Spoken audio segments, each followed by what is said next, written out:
So first of all, I'd like to say thank you so much for this incredible weekend.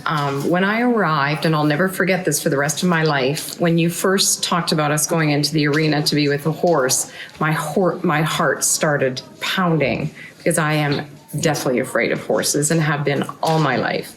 And so for me to come to this weekend, I really wanted to conquer my fear of horses, but I learned that it offered me way more than that.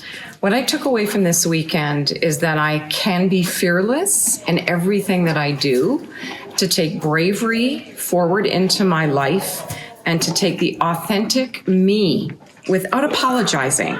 And the horses taught me that I am who I am without apology. So I came in with this huge fear and I'm leaving fearless. Watch me roar.